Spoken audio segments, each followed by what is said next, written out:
Hello dear, welcome back my YouTube channel DK Topper Classes. So student, we will learn in this video माध्यमाधिका और बहुलक का जो chapter है, chapter number 14 यानी कि प्रश्नावली 14.1। इससे रिलेटिव अगर आपको भी कुछ क्वेश्चंस में डाउट हो रहे हैं तो अब नहीं रहेगा आप सबका डाउट, क्योंकि मैं हूं आप सबके साथ। चलिए इस वीडियो में हम लोग इस चैप्टर के जितने भी क्वेश्चन है वो लोग हम कवर करेंगे। तो फर्स्ट आपका जो क्वेश्चन है, आपके पास बुक है तो हम इस क्वेश्चन को नहीं लिख रहे हैं। इस वीडियो में हम लोग माध्य जानेंगे, माध्य ही निकालना है इस चैप्टर में 14.1 में। तो उससे पहले आपको कुछ डाउट्स क्लियर कर देते हैं।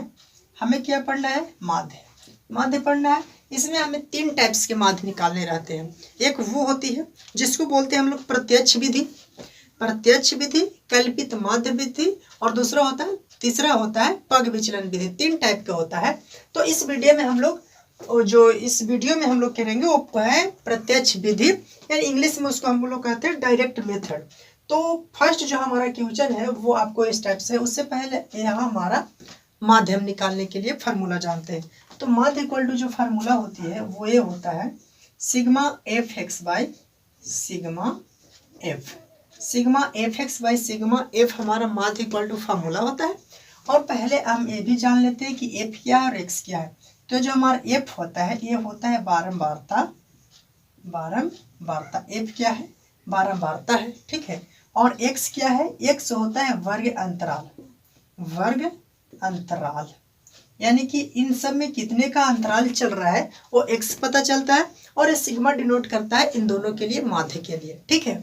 तो हम लोग इस वीडियो में माध्य सोल्व करेंगे। माध्य 3 टाइप के होता है।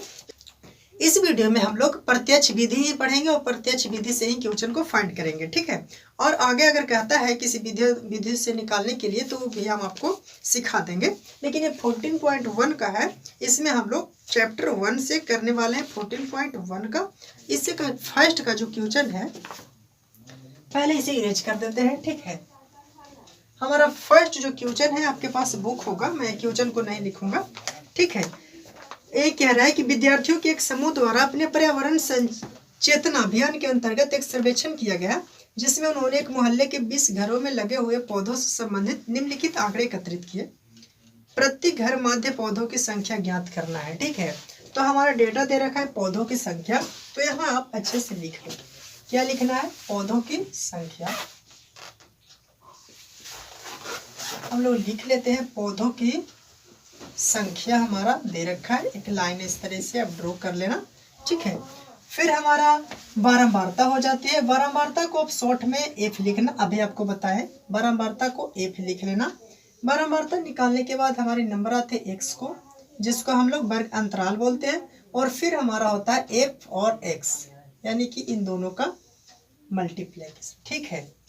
तो हमें इस टाइप से हम लोग माध्य निकालना सीखेंगे। ये सारी चीजें आपको डेटा निकालना है। इसमें से आपका पौधों की संख्या दे रखा होगा, कितना है? 0 से 2 है, और 2 से 4 है, 4 से 6 है, 6 to 8, 8 to 10, और है 10 to 12 है, 10 से 12, और 12 से 14 तक है। 12 से 14 तक हमारा नंबर दे रखा है। इसे भी हम लोग ऐसे लाइन ड्रॉ कर लेते हैं, ओके। चलो, हमारा बारंबारता, इसको हिंदी में क्या बोलते हैं? एफ मतलब बारंबारता एफ लिख लेना, और इसको वर्ग अंतराल को एक्स लिख देना, और दोनों को मल्टीप्लाई। तो इससे हमें समझ में आता है कि जो बारंबारता की डेटा होगी वो जो आपका एक्स का डेटा होगा, इन दोनों को मल्टीप्लाई हम यहाँ कर देते हैं, ठीक है। घरों की संख्या भी दे रखा है 1 2 1 और 5 6 2 3, 5 6 2 3। इस तरीके से हमारा एफ दे रखा है, और घरों की संख्या ये भी हमारा दे रखा है। निकालना एक्स को कहते हैं वर्ग अंतराल, और वर्ग अंतराल इक्वल टू आपको फार्मूला पता होगा, क्या होता है? ऊपरी सीमा। आपको नहीं पता तो मैं बता दूं, ऊपरी सीमा प्लस का निचली सीमा, ऊपरी सीमा प्लस निचली सीमा बाय 2 फार्मूला होता है एक्स, यानी कि एक्स हमारा क्या है? ये वर्ग अंतराल इक्वल टू है। तो देखोगे अब कि इसका ऊपरी सीमा कितना है? 0, ऊपरी सीमा 2 है और निचली सीमा 0 है, और इन दोनों को हमें 2 से डिवाइड करना है। तो क्या हो जाता है? 2/2 यानी कट जाएगा 1, ठीक है ना। यानी हमारा x कितना निकल करके आया, 1 आया। कैसे करते हैं, इन दोनों को जोड़ देते हैं, ये माइनस नहीं रहता है, इसका मतलब है कि 2 से लेकर के 4 तक है, तो 2 और 4 को हमें जोड़ना है, तो 4 और 2 6 होता है, और 2 से डिवाइड कर देते हैं, तो 6 को 2 से डिवाइड करेंगे तो कितना होगा, 3 होगा। फिर यहाँ 6 और 4 10 को जोड़ेंगे, 2 से डिवाइड करेंगे तो 5 हो जाती है। फिर यहाँ 8 और 6 को जोड़ेंगे तो 8 6 14 होता है, और 14 को 2 से डिवाइड करेंगे तो कितना होगा, 7 होगा। अब यहाँ से आप सभी को डिवाइड करने की जरूरत नहीं है, यहाँ से थोड़ी सी तुक्कों में लगा सकते हो कि 1 से 3 बड़ा, 3 से 5 और 7, यानी कि 2 का अंतराल चल रहा है, तो 2 आप अलग से आप ऐसे जोड़ सकते हो और इसे कर लोगे। 11 और 1 13 हो जाएगा, नहीं बिल्कुल हो जाएगा, क्योंकि 2 का अंतराल चल रहा है। चलो भाई, यहाँ तक तो हमने समझ लिया। अब ये जो होती है ये आपका सिग्मा एफ को, ये है आपका सिग्मा एफ, और सिग्मा एफ इक्वल टू जितनी वैल्यू होगा सबको ऐड कर लेंगे, तो ऐड करो। उससे पहले हमारा एफ एक्स बच गया है, तो एफ एक्स हम लोग निकाल लेते हैं। क्या है, 1 को 1 में मल्टीप्लाई करेंगे तो 1 होगा, 3 2 जा 6 हुआ, 5 1 जा 5 होता है, 7 5 जा 35, ये 9 5 9 6 54, 9 6 है ना, तो 9 6 54 हो जाएगा, और 11 दूनी 22 होती है, और 13 3 39, ये आपका 39 हो गया। इसको हम लोग कहेंगे सिग्मा एफ एक्स, चूंकि सिग्मा एफ एक्स है ना, तो सिग्मा एफ एक्स मान लेते हैं। इन सबको ऐड करेंगे, और अब हमें एक्स से कोई मतलब नहीं रह गया, सिर्फ एफ और एफ एक्स से मतलब है। जब इन सबको ऐड करोगे तो 3 2 5 और 5 10 और 6 16, 16 और 4 20, F sigma F equal to 20 हुआ, 20 आया, ठीक है। और हमारा रह गया सिग्मा एफ एक्स, इन सबको ऐड करें तो 9 2 11, और 11 और 4 कितना हुआ, 15, 15 और 5 20, 20 और 5 20 और 5 30, 30 और 6 30, 6 36 और 1 37, 37 के हुआ 7, कैरी बच्चा 3, ठीक है। अच्छे से जोड़ लेते हैं, 5 1 6 1 7, 7 5 12, 12 और 5 17, 17 और 4 हो गया 21, 21 और 2 23, 23 और 9 ज्यादा हो गया, 23 और 9 कितना होता है, 32। एक बार फिर से, 9 और 2 11, 11 और 4 15, 15 और 5 20, 20 और 5 25, 25 और 6 25, 6 31 और 1 32, अच्छा 32 होता है ना, तो 32 के 2 लिखना है, 9 और 2 11, 11 और 4 15, 15 और 5 20, 20 और 5 25, 25 और 6 31 और 1 32, 32 के 2 लिखे, कैरी बच गया 3, ठीक है। फिर इन को ऐड करेंगे तो 5 और 3 8, 8 2 10, 10 और 3 13, 3 2 5 और 5 10 और 3 13 और 3 13 और 3 कितना होता है, तो आप कहोगे कि 16, आंसर कितना आया, 162 हमारा एफ एक्स निकल करके आ गया। पूछा क्या है हमसे, हमसे माध्य पूछा है ना, तो चलो माध्य निकालते हैं। माध्य इक्वल टू फार्मूला अभी आपको बताया कि हमारा जो माध्य है, ये माध्य इक्वल टू क्या होता है, sigma F x by sigma F, ये है। तो सिग्मा एफ एक्स देखोगे क्या, 162 है, 162, और एफ एक्स सिग्मा एफ कितना आया, 20 आया, यानी कि 20। अब इन सबको कट कर दीजिए, तो ये 10 दूनी 20 कटेगा, और ये 81 2 जा कटेगा। अब 18 2 इसको हम लोग डिवाइड कर देते हैं, यानी कि 81/10 आया, और 81 को 10 से जब डिवाइड करेंगे तो 10 8 80, एक आया, पॉइंट देंगे 0 हो जाएगा, 10 से कम 10 कट गया। टोटल हमारा ये आपका कितने टाइम्स में कटा, 8.1, ये आपका आंसर हो गया। समझ में आ गया, उम्मीद करते हैं कि आपको इस क्वेश्चन आपका समझ में आ गया होगा। ये क्वेश्चन नंबर फर्स्ट था। अब देखेंगे हम लोग हमारा क्वेश्चन नंबर सेकंड। चलिए अब हम लोग देखेंगे क्वेश्चन नंबर सेकंड। ये क्वेश्चन क्या कह रहा है, क्वेश्चन नंबर सेकंड आपका कह रहा है कि किसी फैक्ट्री के 50 श्रमिकों की दैनिक मजदूरी निम्नलिखित है, यानी नीचे आपको दे रखा है क्वेश्चन में आप देख रहे होंगे। क्वेश्चन आपको यहाँ इस तरीके से दिख रहा होगा, किसी दैनिक मजदूरी हमारा दे रखा है और डेटा भी दे रखा है, उसको श्रमिक संख्या भी दे रखा है, इसका हमें माध्य निकालना है ना, इसको हमारा माध्य निकालना है, तो माध्य हम लोग निकालेंगे। उससे पहले दैनिक मजदूरी लिख लेते हैं, कितना है, दैनिक मजदूरी। ये चीजें आप लिख लिया करो, दैनिक मजदूरी अपना लिख लेना, ठीक है। फिर इसे लाइन बना लो, है ना। फिर आपका जिसको बारंबारता बोलते हैं उसको एफ बोलते हैं, तो एफ भी आप ऐसे लिख ही लो, ठीक है। एफ हो गया। फिर हमारा एक्स आता है, एक्स को भी ऐसे लाइन बना लो और फिर इन दोनों को मल्टीप्लाई कर देते हैं, यानी एफ एक्स, है ना। एफ एक्स को भी इस तरीके से हमने मल्टीप्लाई ऐसे लाइन ड्रॉ कर लिया है। चलो, ये चीजें हमें इतना करने के बाद डेटा को लिख लेना है। दैनिक मजदूरी कितना दे रखा है, तो ये 100 से लेकर के 120 तक है। हाँ, 120 तक है। 120 से 140 है, ठीक है। इस तरीके से 140 से 160, 160 से 180 हमारा डेटा बढ़ता जा रहा है। 180 से 200 हो जाएगा, 200 हो गया ना। इतना ही हमारा डेटा है। इसे हम लोग ऐसे लाइन कैलकुलेट कर लिए, ठीक है। बारंबारता कितना दे रखा है, बारंबारता है 12, 14, 8, 6, 10, 8, 6 और 10 हमारा बारंबारता दे रखा है। अब निकालना है हमें x, ठीक है। क्या निकालना है, x। और x इक्वल टू आपको अभी फार्मूला बताया कि ऊपरी सीमा प्लस निचली सीमा होता है, यानी कि हमको इन दोनों को ऐड कर देना है। क्या करना है, इन दोनों को ऐड करके 2 से हमें ऐसे डिवाइड कर देना रहता है। तो आप देखोगे कि 100 और 120 को जब जोड़ोगे तो कितना हो जाएगा, 220 होगा। और 220 को 2 से डिवाइड करोगे तो कितना होगा, 110 बार में कटा, है ना। 110 हुआ हमारा वर्ग अंतराल। तो ऐसे न करना, यहाँ पे क्वेश्चन में आप उधर कहीं रफ में कर लेना। कितना हुआ, 110 होता है, ठीक है। जब इन दोनों को ऐड करोगे तो कितना होगा, तो ये हो जाएगा 260। और 260 को जब 2 से हम लोग डिवाइड करेंगे तो 130 हो जाएगा।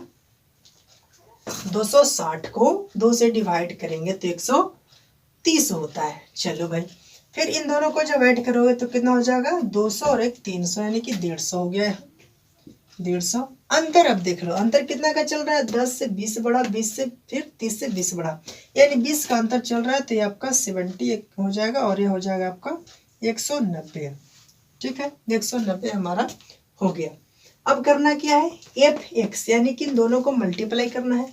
तो 110 को 12 से मल्टीप्लाई करो, ठीक है।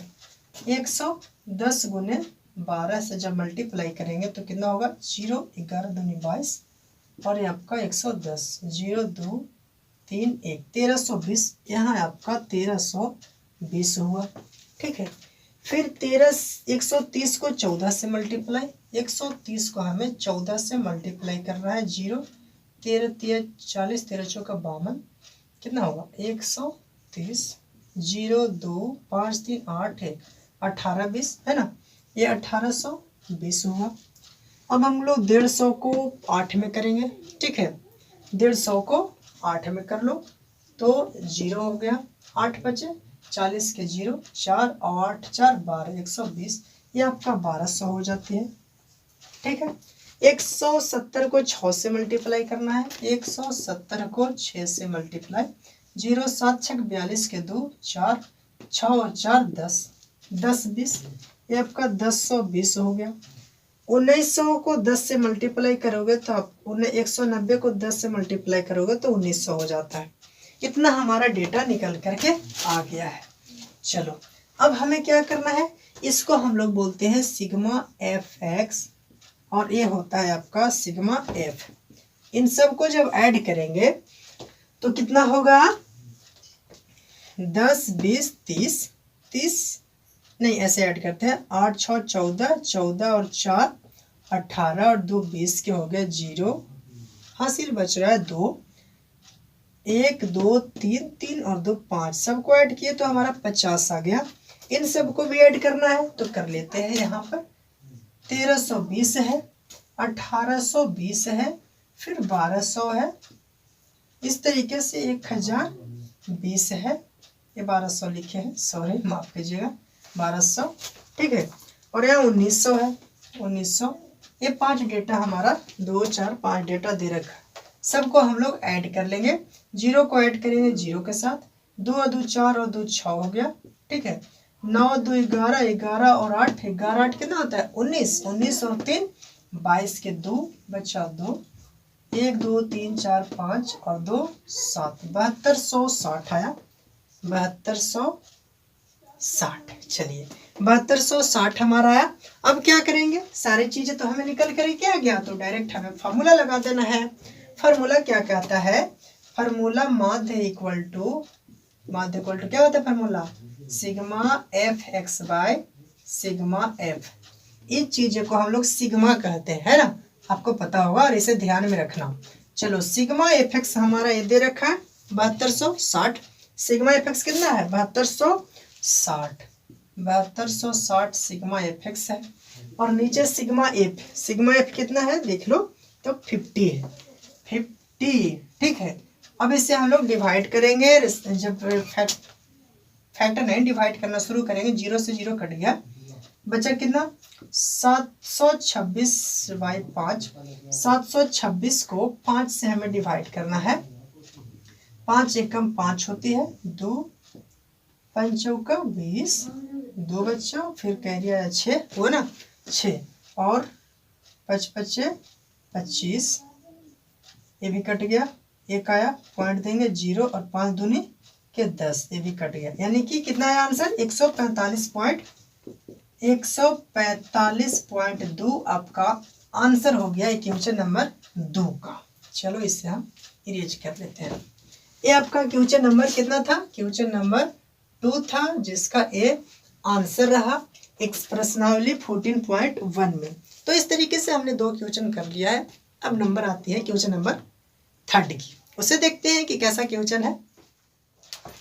ये है प्रश्नावली 14.1 का क्वेश्चन नंबर 3। क्वेश्चन नंबर 3 को हम लोग सॉल्व करेंगे, ठीक है।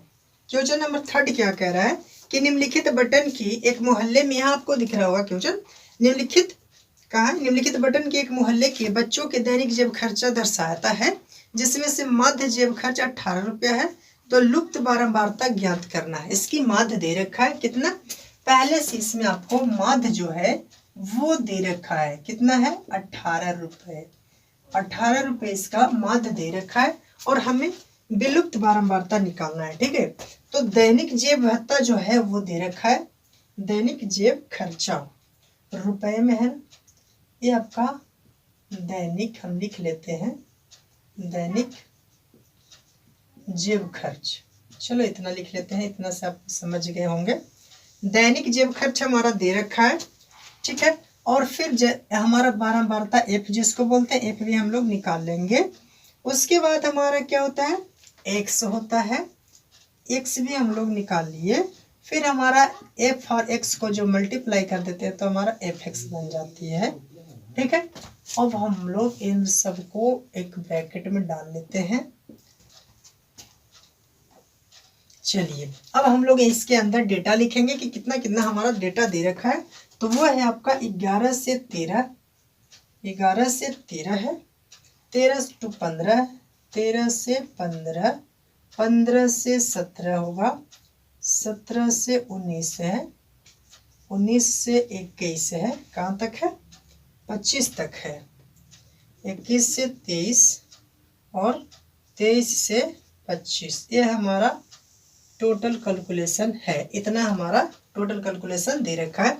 फिर बारंबारता भी हमारा दे रखा है 7 6 9 13, 7 6 9 13, F54, F54 ये हमारा F दे रखा है। इसी का वैल्यू पूछा है कि इसके बाद यहाँ पे कौन सी नंबर होगा, ठीक है। तो x निकालने के लिए क्या करते हैं, x निकालने के लिए हम इन दोनों को ऐड करते हैं और 2 से डिवाइड कर देते हैं। इन दोनों को ऐड करने के बाद 2 से डिवाइड, तो जब 11 और 13 को जोड़ेंगे तो कितना हो जाएगा 24, 24 होगा ना, 3 1 4, हाँ 24 हो गया, और 2 से डिवाइड करेंगे तो 12 हो गया, यानी कि यहाँ पे हमारा ये 12 निकल करके आ जाती है, ठीक है। फिर जब इन दोनों को ऐड करेंगे तो कितना होगा 5 3 8, 28 हो जाएगा, और यहाँ हो जाएगा 28 को 2 से डिवाइड करते हैं तो 14 हो गया। समझ में आ गया x कैसे निकलता है। इसको हिंदी में हम लोग वर्ग अंतराल बोलते हैं भाई, क्या बोलते हैं वर्ग अंतराल, लो ये लो लिख दिया, वर्ग अंतराल इसको बोलते हैं। और वर्ग अंतराल इक्वल टू फार्मूला होता है ऊपरी सीमा प्लस निचली सीमा बाय 2। तो इन दोनों को ऐड करके 2 से हम लोग डिवाइड कर लेते हैं। 17 और जब 15 को जोड़ोगे तो सीरीज देख लो कितने के चल रहा है, 2 का चल रहा है ना, 12 2 14, तो यहाँ 16 हो जाएगा, फिर 18 हो जाएगा, 20 हो जाएगा, होगा हाँ 20 हो जाएगा, और यहाँ 22 हो जाएगा, और यहाँ 24 हो जाएगा। अब आपको कंफ्यूजन हो रहा होगा कि ये सब कैसे लिख लियो, तो इन दोनों को जोड़ करके 2 से डिवाइड किए हैं, ऐड कर लो। 9 और 7 को जोड़ोगे तो कितना होता है, 9 7 कितना होता है, 9 6 15, 9 7 16 के 6 और 10 2 और 1 3 36, और 36 को 2 से डिवाइड करेंगे तो 18 हो जाता है। इतना आपको समझ में आ गया होगा। अब एफ एक्स कैसे निकालते हैं, तो एफ एक्स निकालने के लिए इन दोनों को मल्टीप्लाई, तो 12 सत्ते कितना हुआ 84, 12 सत्ते 84, 14 को 6 से मल्टीप्लाई करेंगे तो 14 छक कितना होता है, 14 25 70, और 14 छक 84, ये भी आपको 84 होता है। फिर 16 को 9 से मल्टीप्लाई करेंगे तो 16 का टेबल आता है आपको, 16 25 80, 16 छक 96, 16 सत्ते 72 से, 16 8 26 से, और 16 नवा कितना होता है 144, 16 9 144 होता है। 16 में 9 से मल्टीप्लाई करेंगे, 9 छक 54 के 4 बचा 5, और 9 5 14, 144 होता है, तो सही है। अब 18 को 13 में मल्टीप्लाई करना है, कर लो। 18 को 13 से जब मल्टीप्लाई करेंगे तो 8 24 के 4, 3 और 2 5, और ये हो जाएगा 18, 4 8 5 13 के 3, 1 और 1 2, 234, ये हो गया। 20 को एफ में मल्टीप्लाई करेंगे तो 20 एफ ही रहेगा, ऐसे ही रहेगा। 22 25 72 से 110 हो गया, और 24 में 4 से मल्टीप्लाई करोगे तो 4 चौका 16 का 6, 4 2 8 1 9, 96 हो जाता है। इसको हम लोग सिग्मा एफ एक्स कहते हैं, इसे हम लोग सिग्मा एफ एक्स कहेंगे, और इसे सिग्मा एफ कहते हैं। सबको ऐड करो, जब सबको ऐड करोगे तो क्या देखोगे, एफ को तो अलग रहने देना, तो 5 4 9, 9 और 3 12, 12 और 9 21, 12 और 9 21, 21 और 6 21 और 6 हो जाता है 27, और 7 34, 34 के आप लिखोगे 4, 34 के 4, कैरी बचा है 3, 3 और 1 4 हो गया। 44 प्लस के एफ, 44 प्लस का एफ आता है, इसे हम लोग एफ को अलग ही रखेंगे। जब सिग्मा एफ एक्स को जब ऐड करेंगे तो ऐड करके देखते हैं, चलो करो, थोड़ा सा मुश्किल पड़ जाता है। कितना है 84 84 144 234, 20 को नहीं ऐड करना, ये चीज़ों को नहीं ऐड करना, इसे हम लोग लास्ट में रखते हैं। 110 और ये 96, ठीक है। सबको ऐड करो, 6 4 10, 10 और 4 14, और 4 18, 18 4 22 के 2 हो गया, 22 के 2 हो गया, और कैरी बचा अभी 2 बच रहा है। 8 8 16, 16 और 4 16 4 20, 20 और 3 23, 23 1 24, और 24 और 9 9 4 13 33, 33 और 2 35 के 5, कैरी बचा 3, 2 और 2 4 और 3 7, 752 कैरी हो गया। 752 प्लस का इस 20 को एफ 20 एफ ऐसे ही रखेंगे। इतने सारे चीज़ें हम उम्मीद करते हैं कि आपको समझ में आ गया होगा। उसके बाद इसे हम लोग इस तरीके से यूज कर लेते हैं। अब हम लोग माध्य का फार्मूला लगाएंगे, तो माध्य इक्वल टू फार्मूला क्या होता है, माध्य इक्वल टू होता है sigma F x by sigma F, ये हमारा फार्मूला होता है। माध्य पहले से हमारा दे रखा है 80 रुपये, तो माध्य के सामने हम लोग 18 लिख लेंगे equal to sigma F X कितना है, तो 752 प्लस 20, सिग्मा एफ एक्स कितना है 752 प्लस के 20 एफ, और नीचे सिग्मा एफ कितना है 44 प्लस एफ आया है, 44 प्लस एफ, इतना हमको लिख लेना है। फिर इसके नीचे 1 मान के क्रॉस मल्टीप्लिकेशन करना है, ठीक है। तो ये चीज़ तो 1 में से मल्टीप्लाई करेंगे तो 752 प्लस का 20 एफ ऐसे ही रह जाएगा, है ना। और 44 को 18 में मल्टीप्लाई कर लो, करो 44 गुने 18, 8 चौका 32 के 2 बचा 3, 8 चौका 32 और 3 35, कितना आया 4 4, 2 5 4 9, 4 और 3 7, 792 आया है। और प्लस का 18 को एफ में करेंगे तो 18 का एफ रहेगा ही। इतना आपको समझ में आया होगा। अब जो एफ वाला है एफ तरफ कर लेंगे और बिना एफ वाले को दूसरी तरफ। तो 20 एफ को यहाँ रखो और ये माइनस प्लस में है ना, तो इधर माइनस में 18 एफ आ गया। ये 792 है, 792, और ये 752 इधर प्लस में है ना, तो इधर आ जाएगा 752 माइनस में। ठीक है, 20 में से 18 जाता है तो 2 एफ बचेगा, और 92 में से 2 में से 2 गया तो 0। ठीक है, 9 में से 5 गया तो 4, और 7 में 7 गया तो 0, कुछ नहीं बचा, यानी कि 40 बचा। तो एफ इक्वल टू कितना हुआ 40/2, काट देंगे 20 आया, यानी कि एफ का जो मान आया वो 20 हो गया आपका आंसर। 20 क्या है आंसर, यानी यहाँ हमारा 20 आना चाहिए था, और इसी को आपको से क्वेश्चन में पूछा गया था। ये था क्वेश्चन नंबर 3। कौन सा था, क्वेश्चन नंबर 3 था, जो कि हम लोग बहुत आसानी से सॉल्व करते हैं। अब चलते हैं नेक्स्ट क्वेश्चन की तरफ।